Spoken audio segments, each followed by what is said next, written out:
नमस्कार दोस्तों, Saudi Arabia में एक ऐसा शहर बनने जा रहा है जो दिखने में सीधा किसी साइंस फिक्शन फिल्म का हिस्सा लगता हो। एक ऐसा फ्यूचरिस्टिक शहर जो एक लाइन में डिजाइन किया गया है, 170 किलोमीटर लंबी लाइन। ये लाइन ऊंचाई में 500 मीटर ऊंची, यानी आईफिल टावर की हाइट से भी ज्यादा ऊंची, चौड़ाई में सिर्फ 200 मीटर और इसके दोनों साइड पर बाहर की तरफ बहुत ही बड़े बड़े शीशे लगे हुए हैं। इसके अंदर हरी भरी ग्रीनरी और बहुत सारी फ्यूचरिस्टिक टेक्नोलॉजीज होंगी। कुछ एस्टिमेट्स के अनुसार इसे बनाने की टोटल कॉस्ट $1 ट्रिलियन तक पड़ सकती है और सऊदी अरेबिया का दावा है 2045 तक ये बनकर रेडी हो सकता है शहर। क्या ये सही में पॉसिबल है? इस डिजाइन के एक्चुअली में क्या फायदे और नुकसान हो सकते हैं और ऐसे मेगा प्रोजेक्ट का क्या इंपैक्ट पड़ेगा बाकी दुनिया पर? आइए जानने की कोशिश करते हैं ये सारी चीजें आज के इस वीडियो में। सऊदी अरब देश का जब भी जिक्र किया जाता है तो दो चीजें सबसे पहले दिमाग में आती हैं, रेगिस्तान और तेल। हालांकि ये चीज सच है कि ज्यादातर देश रेगिस्तान से घिरा हुआ है। टिपिकल डेजर्ट क्लाइमेट भी देखने को मिलता है सऊदी में, जहां पर दिन में तापमान 45 डिग्री सेल्सियस तक जा सकता है और रात में बहुत ठंड हो जाती है। लेकिन इसके अलावा देखा जाए तो सऊदी ज्योग्राफिकली काफी डाइवर्स देश है। यहाँ पर आपको सवानास, पहाड़ियां और वोल्केनिक फील्ड्स भी मिलेंगी। इनफैक्ट सऊदी में 2000 से ज्यादा डोरमेंट वोल्केनोज हैं, जिनमें से कई सारे तो एक्टिव वोल्केनोज भी हैं। इकोनॉमिकली सऊदी मिडिल ईस्ट की लार्जेस्ट इकोनॉमी है और दुनिया की 18th लार्जेस्ट। लेकिन ये बात सच है कि मोस्टली ये इकोनॉमी सिर्फ तेल पर डिपेंडेंट है। इनका मेजर एक्सपोर्ट पेट्रोलियम है और दुनिया का लार्जेस्ट एक्सपोर्टर सऊदी अरेबिया ही है पेट्रोलियम का। लेकिन क्योंकि दुनिया भर के देश अपनी तेल पर डिपेंडेंस खत्म करना चाह रहे हैं, इसलिए सऊदी अपनी इकोनॉमी को डाइवर्सिफाई करने में बहुत इंटरेस्टेड है। इस रीजन के कई और देशों की तरह, जैसे कि यूनाइटेड अरब एमिरेट्स ने भी बहुत कोशिश करी तेल से अपनी डिपेंडेंस खत्म करने की। यही कारण है कि दुबई को इतना बड़ा टूरिज्म हब बनाने की कोशिश करी गई है। सिमिलरली सऊदी अपना प्लान लेकर आया है, सऊदी विजन 2030। इसका मकसद है देश की और एस्पेक्ट्स में डेवलपमेंट करी जाए, जैसे कि हेल्थ, एजुकेशन, इंफ्रास्ट्रक्चर, टूरिज्म और नॉन ऑयल एक्सपोर्ट्स को बढ़ाया जाए देश के। इसी सऊदी विजन 2030 प्लान का एक हिस्सा है नियोम की स्मार्ट सिटी बनाना। सऊदी के क्राउन प्रिंस मोहम्मद बिन सलमान ने अपने देश का एक बहुत बड़ा एरिया इस नियोम स्मार्ट सिटी की डेवलपमेंट के लिए निर्धारित किया है।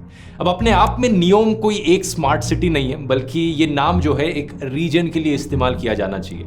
इस रीजन के अंदर कई सारे शहर होंगे, कई रिजॉर्ट्स होंगे और कई सारी और डेवलपमेंट्स होंगी। इन टोटल ये नियोम का जो एरिया होगा ये करीब 26,500 स्क्वायर किलोमीटर का होगा और इसकी लोकेशन कुछ यहां पर होगी, सऊदी अरेबिया के नॉर्थ वेस्टर्न हिस्से में, रेड सी के नॉर्थ में। ये टोटल साइज रफली इक्विवेलेंट है उत्तराखंड स्टेट के हाफ साइज से। इस एरिया को चुनने के पीछे एक ज्योग्राफिकल रीजन भी है कि यहाँ का जो क्लाइमेट है वो कंपैरेटिवली मॉडरेट क्लाइमेट है। सऊदी में रेगिस्तान के बीचों बीच जो क्लाइमेट होता है वहां पर ज्यादा गर्मी होती है, यहाँ रेड सी के पास है ये। नियोम शब्द का मतलब अपने आप में बड़ा इंटरेस्टिंग है। ये नियो प्लस एम से बना है। नियो एक प्रीफिक्स है जो एंशिएंट ग्रीक से आता है, जिसका मतलब बेसिकली न्यू होता है, नया कह लो। और एम यहाँ पर दो चीजों को रिप्रेजेंट करता है। एक इनके प्रिंस का खुद का नाम मोहम्मद बिन सलमान, तो मोहम्मद से एम आ गया, और दूसरा एक अरेबिक वर्ड है मुस्तकबल। इसका पहला लेटर भी एम होता है और इस शब्द का मतलब फ्यूचर होता है। एक आइडियल शहर बनाना चाहते हैं जो न्यू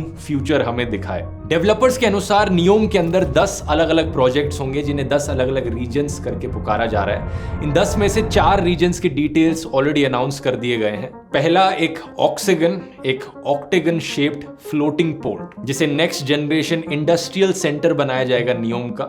दूसरा ट्रोजेना, जो कि पहली मेजर आउटडोर स्कीइंग डेस्टिनेशन होगी अरेबियन पेनिनसुला की। इसकी ओपनिंग बताई गई है 2026 में होगी, सिर्फ 3 साल बाद। और इतना ही नहीं, इस एरिया को ऑलरेडी बिड मिल चुकी है कि यहाँ पर एशियन विंटर गेम्स 2029 होस्ट किए जाएंगे। ये सऊदी की one of the highest mountain ranges पर लोकेटेड होगा और यहाँ पर तापमान एक्चुअली में सर्दियों में 0 डिग्री सेल्सियस से अक्सर नीचे चले जाता है। लेकिन फिर भी बताया जाता है कि जो स्नो यहाँ पर यूज करी जाएगी वो फिर भी मैन मेड होगी, क्योंकि नेचुरल यहाँ पर कोई इतनी बर्फ नहीं गिरती। तीसरा है सिंधाला, एक लग्जरी रिजॉर्ट कॉम्प्लेक्स जो सिटी की कोस्ट के बाहर लोकेटेड होगा। यहाँ पर करीब 2400 लोग होस्ट किए जाएंगे। ये 840,000 स्क्वायर मीटर्स में फैला एक लग्जरी आइलैंड होगा, जहां पर ढेर सारी चीजें करने के लिए होंगी। और नियोम प्रोजेक्ट का ये पहला हिस्सा होगा जो खुलेगा, क्योंकि इसकी ओपनिंग डेट ऑलरेडी अगले साल बताई जा रही है, 2024 में। फिर आता है हमारा चौथा और सबसे unbelievable project, the line. The line को 10 जनवरी 2021 को अनाउंस किया गया था और बहुत से लोगों को डाउट था कि ये बनेगा भी या नहीं बनेगा, ये सिर्फ एक इमेजिनेशन करी जा रही है। लेकिन at this point of time इसकी कंस्ट्रक्शन ऑलरेडी शुरू हो चुकी है। इवन दो ये एक बहुत बड़ा डाउट है कि ऐसी टेक्नोलॉजीज ये चीज़ें बनाने की हमारे पास अभी एग्जिस्ट करती है या नहीं करती। सबसे खास बात इस प्रोजेक्ट के बारे में है इसका डिजाइन। 170 किलोमीटर लंबी एक लाइन, ये पूरा शहर 500 मीटर ऊंची स्काई स्क्रेपर्स के बीच में सिचुएटेड होगा। ऐसी इमारतें जो लीनियर होंगी, लाइन के फॉर्म में चलेंगी आगे, और जिनकी बाहर की तरफ शीशा लगा होगा। अपने आप में जो आइडिया है ये कोई नया नहीं है। सिमिलर आइडियाज प्रपोज किए गए थे 1800s और मिड 1900s में भी। हालांकि तब किसी के पास इतने रिसोर्सेज नहीं थे और पैसा नहीं था इन सारी चीजों को एक्चुअली में इंप्लीमेंट करने के लिए। ये शहर एग्जाम्पल है 1960s के कॉन्सेप्ट का जिसका नाम है आर्कोलॉजी। आर्कोलॉजी बनता है आर्किटेक्चर प्लस इकोलॉजी के शब्दों से। ये एक ऐसी फील्ड है जहां पर आर्किटेक्चर का इस तरीके से इस्तेमाल किया जाए कि हम डेंसली पॉपुलेटेड एरियाज बनाए शहरों में सबसे एफिशिएंट तरीकों से। एक ऐसा शहर जो अपनी आसपास की एनवायरनमेंट को सबसे कम डैमेज पहुंचाता हो। यही एक कारण बताया जाता है द लाइन के कॉन्सेप्ट के पीछे कि लाइन में क्यों बनाना इस शहर को, ताकि आसपास का जो भी नेचुरल लैंडस्केप है उसे कम से कम डैमेज पहुंचाया जा सके। इस आर्कोलॉजी के प्रिंसिपल से इंस्पायर्ड कुछ रियल लाइफ एग्जांपल्स अभी भी मौजूद हैं, जैसे कि अंटार्कटिका में मौजूद रिसर्च स्टेशंस। ऐसे रिसर्च स्टेशंस जहां पर हजारों लोग रह सकते हैं, काम कर सकते हैं और अपनी बाहर की एनवायरनमेंट से इंसुलेटेड रहते हो, ताकि बाहर की एनवायरनमेंट पर कोई डैमेज ना पहुंचे और कंप्लीटली सेल्फ सफिशिएंट हो। द लाइन प्रोजेक्ट भी यही करने की कोशिश करेगा, क्योंकि इसकी जो चौड़ाई होगी वो सिर्फ 200 मीटर की होगी। इसका मतलब 170 किलोमीटर्स बाय 200 मीटर्स, इसका जो एरिया है सिर्फ 34 स्क्वायर किलोमीटर्स का। और इसके डेवलपर्स के अनुसार यहाँ पर 9 मिलियन लोग रहेंगे। ये न्यूयॉर्क शहर की पॉपुलेशन है, लेकिन न्यूयॉर्क शहर के एरिया से करीब 20 गुना छोटा एरिया है। तो जो ओवरऑल फुटप्रिंट है वो बहुत छोटा हो गया। इस शहर के अंदर मल्टीपल लेयर्स प्लान करी गई हैं वर्टिकली देखा जाए तो, ताकि लोग 3 डायमेंशंस में मूव कर पाए, ऊपर, नीचे और साइड में। और इस नए कॉन्सेप्ट को इन्होंने नाम दिया है जीरो ग्रेविटी अर्बनिज्म। ऊपर से इनके डेवलपर्स का दावा है कि न्यूम को 100% रिन्यूएबल एनर्जी से पावर किया जाएगा। सोलर, विंड और हाइड्रोजन बेस्ड पावर जनरेशन का इस्तेमाल किया जाएगा। इसके अंदर ट्रांसपोर्टेशन के लिए कोई सड़कें नहीं होंगी, कोई गाड़ी नहीं होंगी, बल्कि लोगों के चलने की जगह होंगी, जहां पर पार्क्स होंगे, ग्रीन स्पेसेस होंगी। और क्योंकि ये 170 किलोमीटर लंबी लाइन है, हाई स्पीड ट्रांसपोर्टेशन का इस्तेमाल किया जाएगा लाइन को एंड टू एंड कनेक्ट करने के लिए। अंदर का डिजाइन इस तरीके से होगा, इनका कहना है कि हर चीज 5 मिनट के वॉकिंग डिस्टेंस पे available. Residents have access to all their daily needs within 5-minute walk neighborhoods. अंदर क्लाइमेट कंट्रोल भी किया जाएगा ताकि ये कंसिस्टेंट क्लाइमेट रखा जा सके, इवन दो अगर बाहर बहुत जलती हुई गर्मी भी है। और क्योंकि ये लाइन एक एंड से समुद्र तक जाएगी, रेड सी तक, इसे ट्रेडिंग के लिए भी एक बड़ी पोटेंशियल बताया जाता है, क्योंकि दुनिया की ट्रेड का 13% हिस्सा एक्चुअली में सुएज कैनाल से होता हुआ गुजरता है। ऊपर से एक नियोम बे एयरपोर्ट बनाया जाएगा इसके पास, जिसकी लोकेशन ऐसी होगी कि 40% दुनिया की चीजें उससे सिर्फ 6 घंटे दूर हों। ये तो इसलिए क्योंकि सऊदी अरेबिया की अपने आप में ही लोकेशन ऐसी है कि यूरोप, एशिया, अफ्रीका सबका एक सेंट्रल पॉइंट बन जाता है। फिर इनके डेवलपर्स का दावा है कि आर्टिफिशियल इंटेलिजेंस को द लाइन में सीमलेसली इंटीग्रेट किया जाएगा, पर्सनल और कमर्शियल लाइफ दोनों में। यहाँ सिस्टम्स बनाए जाएंगे जो डेटा गैदर करे, एनालाइज करे और हर किसी को पर्सनली केटर करे उससे। इसका एग्जैक्टली मतलब क्या हो सकता है ये गेस करना बड़ा मुश्किल है, लेकिन ये एक बड़ी डिस्टोपियन चीज भी हो सकती है। आप इस स्मार्ट शहर के अंदर जहां भी घूमते हैं, जहां भी जाते हैं, आपको ट्रैक किया जाएगा और उसके बेसिस पर आपको एड्स बेची जाएंगी या प्रोडक्ट सेल किए जाएंगे। ये एक बहुत बड़ा डेंजर पॉइंट है ऐसे फ्यूचरिस्टिक शहरों की। अगर समझते हैं द लाइन प्रोजेक्ट की डार्क साइड को, क्यों ये शायद कभी पॉसिबल ना हो पाए। इस लाइन प्रोजेक्ट को कंप्लीट करने में सबसे पहला और सबसे बड़ा चैलेंज आएगा पैसे का। इस प्रोजेक्ट को फाइनेंस किया जा रहा है सऊदी अरेबिया के sovereign wealth private investment fund का, पब्लिक इन्वेस्टमेंट फंड इसका नाम है। ये बेसिकली इनकी देश की सरकार के द्वारा बनाया गया एक फंड है जिसके पास बहुत पैसा है, नो डाउट। एस्टिमेट किया जाता है $620 बिलियन वर्थ ऑफ पैसा इस फंड में है। लेकिन यहाँ 2 प्रॉब्लम्स हैं। पहला तो ये कि ये जो फंड का पैसा है ये सऊदी अरेबिया की इकोनॉमी पर बहुत ज्यादा डिपेंड करता है, जो कि ऑयल पर आधारित है। ऑयल का प्राइस मार्केट में बहुत ज्यादा ऊपर नीचे होते रह सकता है। जैसे कि 2020 में रियाद ने फिस्कल डेफिसिट देखा था $79 बिलियन का। और ये एक ऐसा देश है जहां पर 60% रिसोर्सेज ऑयल से डायरेक्टली रिलेटेड है। 2021 में सिर्फ 9% इनके जो एक्सपोर्ट्स हुए थे वो नॉन ऑयल एक्सपोर्ट्स थे। तो अगर इस इतने बड़े प्रोजेक्ट को बनाने के लिए यहां से पैसा आएगा तो ये बहुत वॉलेटाइल पैसा है। पता नहीं फ्यूचर में कितना नीचे गिर जाए ये पैसा। लेकिन दूसरी प्रॉब्लम यह है कि अगर इस फंड का सारा $600 बिलियन का पैसा भी इस प्रोजेक्ट में लगाया जाए तो भी काफी नहीं होगा। इनिशियल प्लान था नियोम को साल 2030 तक कंप्लीट करने का और इसके लिए $500 बिलियन एलोकेट किए गए थे। कुछ रिपोर्ट्स का कहना है कि ये चीज साल 2050 तक भी कंप्लीट ना हो और उसकी वजह से कॉस्ट और भी ज्यादा बढ़ जाएंगे। इसी कारण से एस्टिमेट किया गया है कि इस पूरे प्रोजेक्ट की कॉस्ट $1 ट्रिलियन पड़ सकती है। अब $1 ट्रिलियन तो उनके फंड के पास भी नहीं है, तो बाकी और इन्वेस्टर्स की जरूरत पड़ेगी बाहर के देशों से।